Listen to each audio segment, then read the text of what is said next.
Entonces, el versículo de hoy está en Hebreos 9:28. Váyanse a sus Biblias y yo quiero que me lean otras versiones. Ya hay que hablar de ser, váyanse a sus celulares.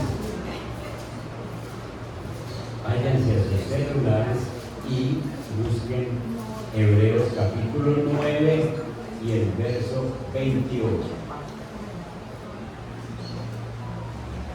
Hebreos, esa es una de las muchas citas. ¿Saben ustedes cuántas citas hay en el Nuevo Testamento que hablan de la segunda venida del Señor? 218. 218 citas bíblicas acerca de la segunda venida del Señor, solo en el Nuevo Testamento. Eso quiere decir que el Señor habla muchas veces de su segunda venida. Y entonces Hebreos 9, verso 28, dice que esta versión que dice ahí, para los que no la alcanzan a leer, se la voy a leer, dice: también Cristo fue ofrecido en sacrificio una sola vez para quitar los pecados de muchos. Cristo fue ofrecido en sacrificio una sola vez. Él, la primera vez que vino con un solo objetivo: quitar los pecados de muchos. Y aparecerá por segunda vez. Si ven un versículo que habla de las dos venidas, 9:28. Y aparecerá por segunda vez, ya no para cargar con pecado alguno, sino para traer salvación a quienes lo esperan. Otra versión. ¿Quién la tiene? Esos celulares suyos, ¿para qué los tienen pues? Para tener otras cosas. A ver, Marino. Y así como, así también Cristo, habiendo sido ofrecido una vez para llevar los pecados de muchos, aparecerá por segunda vez, sin relación con el pecado, para salvación de los que ansiosamente le esperan. Ay, hay una palabra, Marino, para los que ¿qué? Ansiosamente le esperan. Eso, con ese que ese versículo tiene todo lo que nosotros necesitamos para. Otra versión. Dice: de la misma manera Cristo se ha ofrecido una sola vez para que muchos seamos perdonados de nuestros pecados. Después Él volverá otra vez al mundo, pero no a morir por nuestros pecados, sino para salvar a todos los que esperamos su venida. A todos los que esperamos su venida. Qué bien, ¿alguien encontró? Ya estamos. Bien, amando la segunda venida del Señor, amando, así se llama la enseñanza, amando la segunda venida del Señor. Entonces, miren bien el versículo, quédense mirándolo en sus Biblias o en la pantalla, como quieran, pero quédense mirándolo porque dice: así también Cristo fue ofrecido una sola vez para llevar los pecados de muchos. Primera parte. ¿Por qué de muchos? Piensen pues, ¿por qué de muchos? ¿Y por qué no de todos? Dice ahí.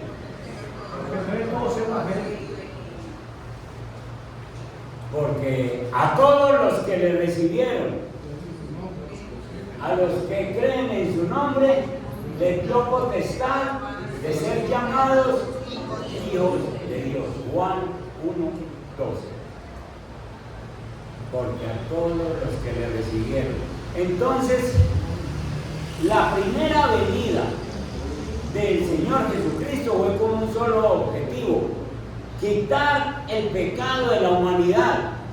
Y entonces ya ustedes saben que la Biblia dice que se cumplió el tiempo y Jesús fue mandado del cielo y nació en un pesebre y no nació en un palacio siendo el dueño del universo, porque Juan capítulo 1 verso 1 dice que por Él y para Él fueron creadas todas las cosas y sin Él nada de lo que es hecho hubiera sido hecho, nada de lo que se hizo.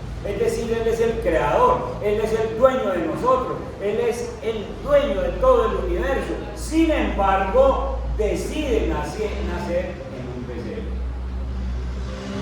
Y entonces nace allí, se crece en esas tierras, perseguido por Herodes en un principio, luego perseguido por toda la casta sacerdotal que había en aquella época, los fariseos, los escribas, los saduceos, el Sanedrín incompleto. Sin embargo, llega a los 30 años y empieza su predicación. Arrepentidos y creer en el Evangelio, porque el reino de Dios se ha acercado. Esa fue la predicación de Jesús. Arrepiéntate, porque la primera vez que vino a tratar con el pecado. Vino a tratar con el pecado. También Cristo fue ofrecido en sacrificio una sola vez para quitar los pecados de muchos. Y entonces, como nosotros estábamos envueltos en el pecado, no éramos capaces de quitarnos del pecado. Y aún ahora, nadie es capaz de quitarse un pecado, por pequeño que sea. Una persona dice, es que yo no digo sino mentiritas y eso piadoso, y no es capaz de quitarse. Pasa la vida diciendo sus mentiritas y cambia unas por otras.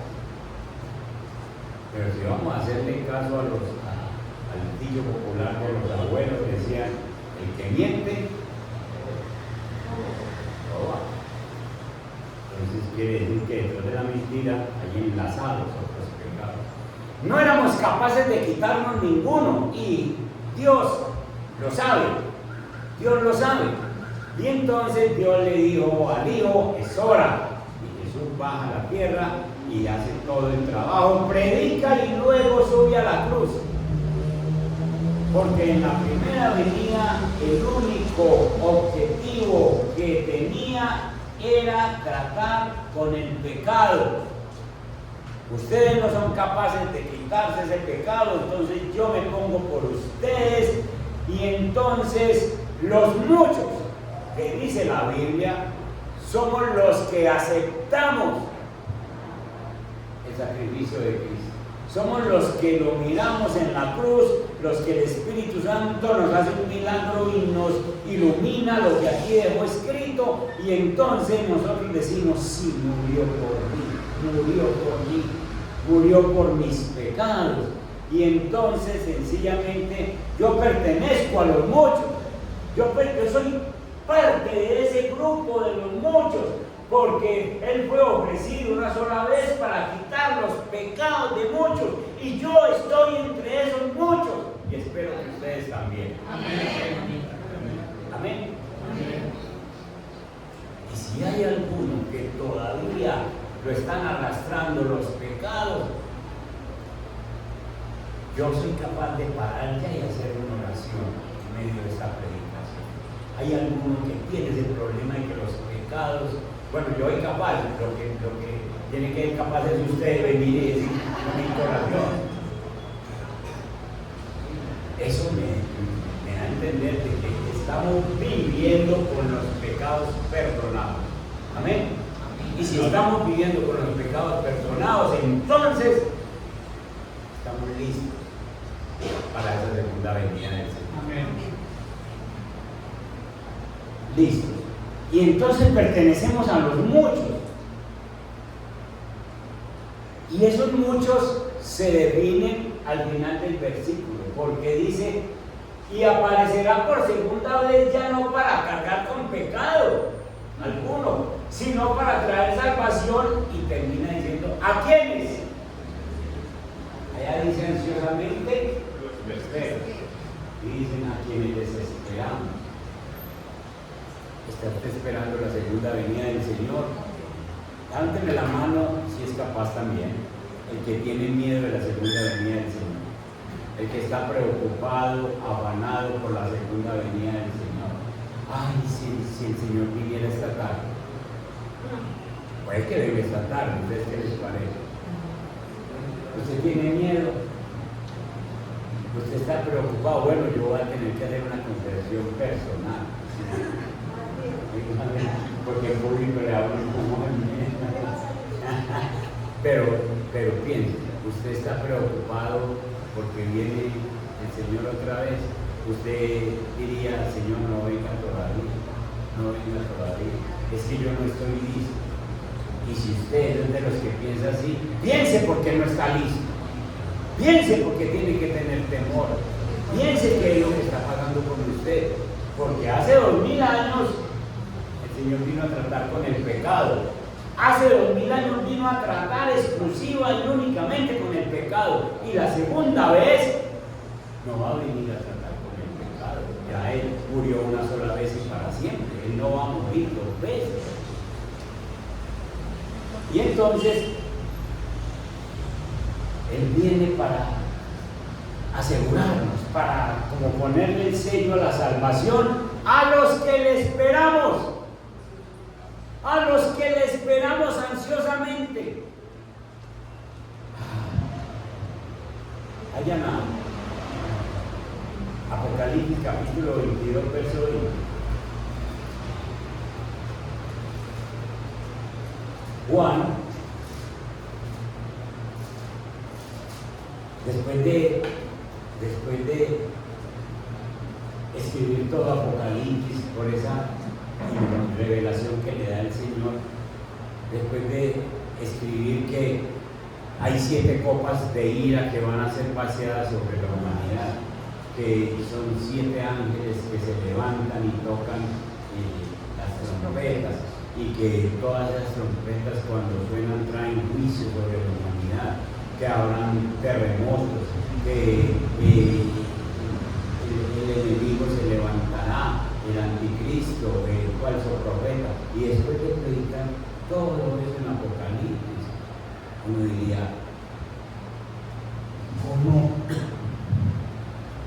¿cómo se le ocurre a Juan terminar con un versículo como este? El que da testimonio de estas cosas dice, sí, vengo pronto. Amén. Ven, Señor Jesús. ¿Cómo se le ocurre a Juan, después de una enseñanza de todo Apocalipsis que parece como que el fin del mundo fuera esa cosa tan inminente y tan desastrosa? Y entonces Juan dice, Señor, ven por favor. Venga, Señor, ya. Estoy listo. Yo sé que todo esto va a pasar, pero venga ya, Señor. ¿Sería capaz usted de repetir esa oración? Señor Jesús, venga hoy si quiere. Pero usted llega y dice, ay, si bien, entonces ¿qué será de mi hijo? ¿Será que el Señor no es capaz de encargarse de sus hijos? ¿Será que el Señor no es capaz de encargarse de las cosas que quedan pendientes cuando usted se vaya? De hecho, se va a encargar y se ha encargado siempre. Cuando se murió mi mamá, yo tenía 11 años y le dije al Señor, ¿cómo le ocurre a usted dejar 12 hijos? ¿Ahora quién nos va a criar? Y para él me hubiera contestado, porque todos nos criamos. Yo lo voy a criar. 10 años después se murió mi papá y ¿quién nos crió?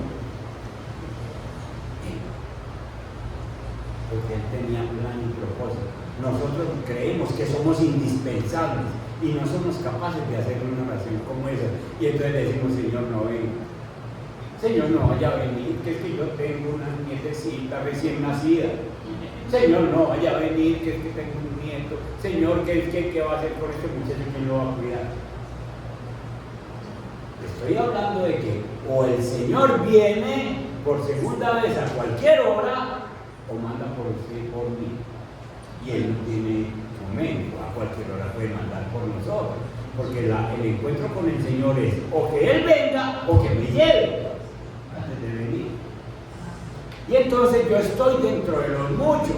Y los muchos somos los que lo esperamos como Juan. Lo esperamos porque es que ustedes no pueden volver del versículo. Ustedes no pueden obviar como termina el versículo 9:28 de Hebreos, a los que le esperan, a los que le esperan. El Señor viene sencillamente para dar salvación a los que le esperamos, a los que anhelamos esa segunda venida de Él. Entonces, la primera vez vino a comprar nuestra salvación llevando nuestros pecados. Se llevó nuestros pecados. Pero la segunda vez viene para aplicar la salvación al protegernos del juicio que viene a traer. Porque en la segunda venida no vayan a creer que usted puede esperar y decir, no, cuando ve el Señor, se abran las nubes y venga el Señor en las nubes, entonces yo me arrodillo y digo, Señor, yo sí creía en usted. Muy bien, voy a llorar. En la segunda venida no hay tiempo, porque el Señor no viene a tratar con pecados. Ese versículo es contundente. El Señor no viene a tratar con pecado la segunda vez. El Señor viene a traer juicio. Y entonces aparta a los que le estamos esperando y a los que ya no hicieron nada, venga para acá que viene el juicio. Lo que va a hacer con nosotros es confirmarnos la salvación, apartándonos a un lado a los que le esperamos. Mucha gente no viven esperando al Señor, aún dentro de los cristianos. Hablemos primero de los cristianos. Viven la vida como si Dios no fuera a venir la segunda vez.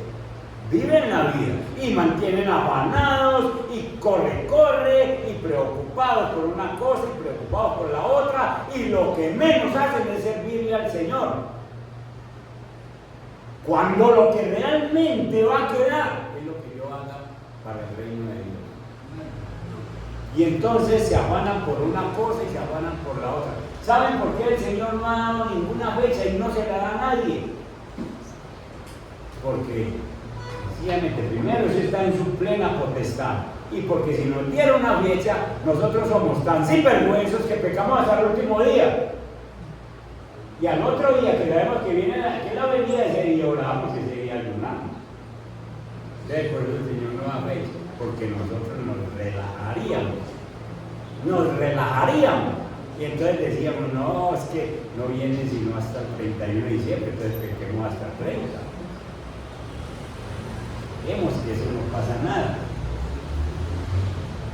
Dios dice que la segunda vez viene a traer juicio. Vean Hebreos 10:27, para que miremos cómo habla este autor de Hebreos, cómo habla del juicio del Señor. Hebreos capítulo 10 y el verso, veamos el 26 y el 27. Si después de recibir el conocimiento de la verdad pecamos obstinadamente, ya no hay sacrificio por los pecados. Dice el verso 26 que es que después de que Jesús murió en la cruz y ya usted recibió el perdón de los pecados, ya recibió el perdón de los pecados, ya la segunda vez que viene es a juicio, y entonces ya no hay otra muerte por los pecados, ya no va a haber remedio, se peca obstinadamente. Y el verso 27 dice, solo queda una terrible expectativa de juicio, el fuego ardiente que ha de devorar a los enemigos de Dios. Una expectativa de juicio es, el Señor viene, ¿y cómo será ese juicio? Todo Apocalipsis lo dice. Los que no tengan, los que no estén sellados por Dios, resultan sellados por el enemigo. Y entonces esa expectativa de fuego, es decir, cómo el juicio del Señor va a ser para sus enemigos. Hebreos dice que entonces una horrenda expectación de juicio y de hervor de fuego que ha de devorar a los adversarios. Esto es de lo que Cristo viene a salvarnos la segunda vez, de esa horrenda expectativa de juicio. Si vos estás esperando al Señor, vos no vas a tener que tener el problema de esa expectativa de juicio. ¿Por qué? Porque es que si vos sos capaz de decirle al Señor, sí Señor, Jesús venga, porque yo no debo nada. Yo no digo nada, Señor, venga. Porque yo sé que como el Señor es justo, entonces yo me he comportado obedientemente a Él, he hecho lo que Él me manda, pero Él me aparta y el juicio cae allí. Pues mire, si usted está temblando por alguna cosa, pensando que si el Señor viniera hoy, usted no pasaría la medida, entonces arregle esas cosas. ¿No? Ahora tenemos Santa Cena. Usted puede decir, Señor, perdone, y puede hacer una oración íntima. Señor, yo me comprometo, haga algo. Pero usted y yo debemos de ser como Juan. Sí, Señor, venga. Por favor, venga, Señor. Porque es que lo que nos espera es dicha. Es que nosotros no entendemos que lo mejor todavía no lo hemos visto nosotros. ¿Cómo les parece a ustedes la vida eterna que nos espera, donde no hay llanto, donde no hay dolor, donde no hay hambre, donde no se necesita luz, donde no se necesita nada, porque Dios lo llena todo? Y entonces estamos en la eternidad con Él. Nosotros porque no tenemos ni idea de pasar allá, de haber pasado allá, y lo que nos han contado pues apenas es como cositas poquitas, pero sencillamente Juan lo entendía bien y decía, Señor Jesús, el mejor allá que aquí. El mejor allá. Ven, Señor Jesús. Hay una horrenda expectación de juego, y esa es la que nos va a librar el Señor a los que le esperamos en la segunda venida. Eso es lo que nos va a librar. Bueno, estamos incluidos en los muchos, ya dijimos que sí, porque el Señor se llevó nuestros pecados. Si el Señor se llevó nuestros pecados, haga un compromiso con el Señor. Yo no le voy a añadir otra carga para que venga otra vez a llevarse. Ya sabemos que tenemos un abogado misericordioso, que si los cristianos pecamos, Él nos ayuda. Sí, no peque deliberadamente, no peque deliberadamente, no, usted ya sabe que el Espíritu Santo vive en su vida. Si el Espíritu Santo le dice, no haga eso, no lo haga, por favor, porque eso es un pecado deliberado. Y Hebreos dice que cuando uno peca deliberadamente, está pisoteando la sangre de Jesús. Y eso es un pecado grave. Decirle al Señor como que usted, no importa si murió en la cruz, yo vuelvo y peco. Las personas que de pronto pecamos porque nos sorprende el pecado, porque decimos una cosa que no debemos decir, inmediatamente el Espíritu Santo nos habla. Pero otra cosa es cuando vos lo maquinás, lo trabajás siendo cristiano, tenés que volver a nacer de nuevo entonces. Tenés que volver a hacer esa oración y decirle al Señor, Señor, yo sabiendo que esto es malo y lo hago, y perdóneme y métame otra vez dentro de los muchos que salvó, y que yo reciba esa confirmación de la salvación. Nosotros podemos saber que nuestros pecados son quitados, que han sido quitados y que no vamos a pasar por ese juicio sencillamente porque somos capaces de decirle al Señor, yo lo estoy esperando, Señor. Venga ahora si quiere, venga dentro de 20 años si quiere, venga dentro de 50 años, pero me va a encontrar a mí como ahora santo. Yo lo estoy esperando. Venga ahora, venga hoy si quiere, Señor. Venga hoy, porque estamos ansiosos por su segunda venida. Y si estamos ansiosos por su segunda venida, es porque yo sé que mis pecados han sido perdonados. Es porque yo no estoy cometiendo otra cosa para ofender al Señor. Hay una falsa fe en el mundo cristiano. Hay una falsa fe que pretenden y dicen que creen en Cristo, pero lo tienen es como una póliza de seguro contra incendios. El Señor, a la hora que te necesite, a esa hora te llamo y a esa hora venís. No, Señor, usted tiene que tener una vida así, horizontal, en Cristo, completamente. Y si de pronto tiene un bajón, ya trata inmediatamente de organizar su cosa. No podemos nosotros creer que el Señor es un bombero que nos va a librar del infierno en la última hora.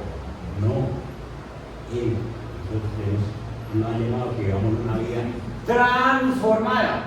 Los cristianos tenemos una vida transformada y la gente lo tiene que notar. Los que están al lado de nosotros tienen que ver que nuestra vida ha sido transformada. Dios dice que lo tengamos ahí en cuenta en todo. Vayamos a Mateo capítulo 10, verso 37. Mateo 10, 37 dice que al Señor Jesús hay que tenerlo en cuenta, amarlo sobre todas las cosas. Dice, el que quiera a su padre, muchas veces uno quiere mucho al papá, o a la mamá más que el papá, muchas veces uno, ay, está bien. Ayer estuve en una reunión de una dama que me invitó a la casa, 9 mujeres y un hombre de la familia, todos mayores, y me murió una viejita de 99, muy religiosa, pero me dijeron que fuera a orar, se acabaron las novenas y todo, que me dijeron que fuera a orar, y orar, pero ver unas personas de 70 años, que les habla uno de la mamá y largan las lágrimas y ay mi mamá, cómo nos hace de falta mi mamá. Y ahí empieza uno a mirar como ¿quién es la mamá? Esa mamá que si no se gastó 99 años y antes de morirse le dijo, ustedes manténganse en unidad, miren que el viejo y yo le dejamos estas casas y entonces mantengan en unidad y se armaron las pegadas y se iban a ver. Entonces llorando ahí por la mamá, yo decía cómo querían esa mamá, pero miren, el que quiere a su padre o a su madre más que a mí, había que querer más a quién. Ayer les dije, es que es mucho mi mamá, pero es que ustedes le van a para que la ayuden. ¿Sí? El que quiere a su padre o a su madre más que a mí no es digno de mí. El que quiere a su hijo o a su hija más que a mí no es digno de mí. Lo que nos está diciendo el Señor es sencillamente que si usted ama al Señor, entonces usted sencillamente le vive, le cumple, le trabaja, hace lo que Él le manda en la palabra, espera su segunda venida, está muy agradecido por su primera venida, porque se llevó sus pecados y no le aumenta más pecado a lo que ya le perdonó, y sencillamente le dice, ve Señor Jesús, yo quiero, porque yo te amo más a ti que a mi mamá, yo te amo más a ti que a mis hijos. Es un compromiso que el Señor nos manda a tener. Hermanos, así que la cuestión para nosotros es, ¿anhelamos la venida de Cristo? ¿Queremos ver su reino establecido y queremos ser reunidos con Él en comunión personal mucho más cercana? ¿Estamos anhelando eso? Váyase con esta pregunta hoy. Y si usted no lo está anhelando, si usted no está anhelando, ni siquiera lo está pensando, entonces usted tiene un problema. Usted tiene un problema. Tiene un problema o de salvación, o tiene un problema en el que usted no ha entendido que Dios lo quiere tener en la eternidad y usted la está perdiendo. Miren, la Biblia dice que Jesús dejó en Mateo capítulo 24, vayan conmigo, Jesús dejó una ilustración de lo que es su segunda venida. Mateo capítulo 24, veamos el verso 4. Veamos el verso 36, 24 versos. Y podemos leer hasta el verso 39. Esta es una ilustración.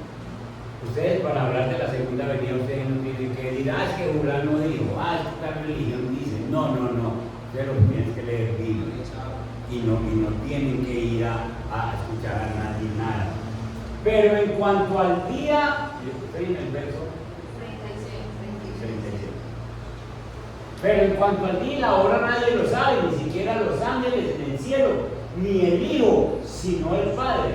Entonces, ustedes en cuanto a días no le hagan caso a nadie, a internet, a nadie, porque realmente nadie lo sabe, sino el Padre. El mismo Hijo, siendo Dios, dice, pregúntele al Padre. Él me dice cuándo es. La venida del hombre será como en tiempos de Noé. ¿Qué pasaba en los tiempos de Noé? Sí, no es malo, porque en los días antes del diluvio comían. ¿Es pecado comer? No. ¿Ustedes comen? Estamos en los tiempos, pensemos en los tiempos de Noé, y ahora estamos en los tiempos de la segunda venida. Comer no es pecado. Beber líquido, cositas así, tampoco es pecado. El pecado es lo que se hace en esas fiestas, que se bebe y se emborracha. ¿Y se casaban? ¿Es pecado casarse? No. ¿Prometerse matrimonio? No. Se daban en casamiento. Hasta el día en que Noé entró en el arca. Entonces, lo que está diciendo el Señor en la segunda venida es como el diluvio. La gente comía, bebían, se hacían promesas de matrimonio, disfrutaban la vida, hacían emprendimientos, hacían planes. Una vida despensionados de lo que iba a pasar. Ahora se habla de la segunda venida. ¿Cuál? Segunda venida, de quienes nos preocupamos por eso. ¡Qué afán! Comamos, bebamos, pasemos bueno, hagamos paseos, hagamos emprendimientos, hagamos planes. Sí, no está mal hacer planes, porque usted debe hacer planes. Pero anhele la segunda venida del Señor, que si el Señor viene y se lo lleva, son mejores los planes de él que los suyos. Amén. Son mejores los planes de él. Y entonces esta gente estaban viviendo despensionadamente, sabiendo que Noé estaba construyendo un arca y no había empezado a llover. Y no supieron nada de lo que sucedería hasta que llegó el diluvio.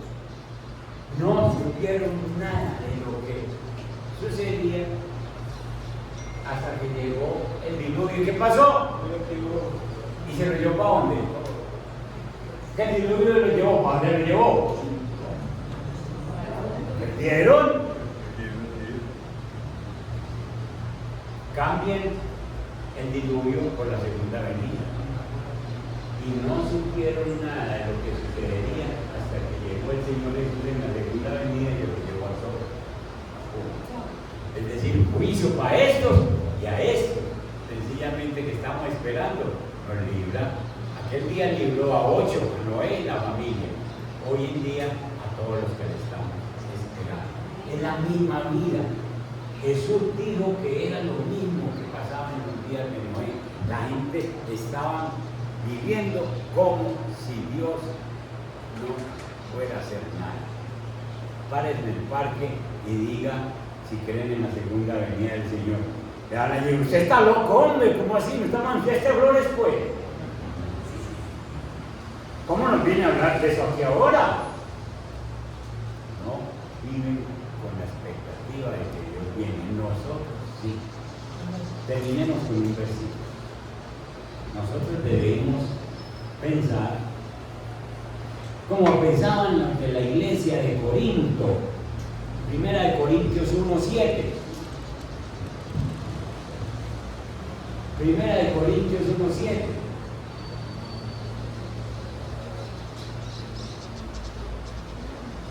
De modo que no les falta ningún don espiritual, mientras esperan, otra vez, con ansias, que le manifieste nuestro Señor Jesucristo. Los corintios usaban sus dones, los dones que Dios les había dado. El que predica, predique; el que enseña, hágalo con toda libertad; el que es dadivoso, con toda liberalidad; el que profetiza, que hable; en fin, todos los dones, úselos, mientras esperan con ansias que se manifieste nuestro Señor Jesucristo. Usted y yo debemos trabajar, estar haciendo las cosas para el Señor todo lo que se pueda, mientras esperamos la segunda venida del Señor.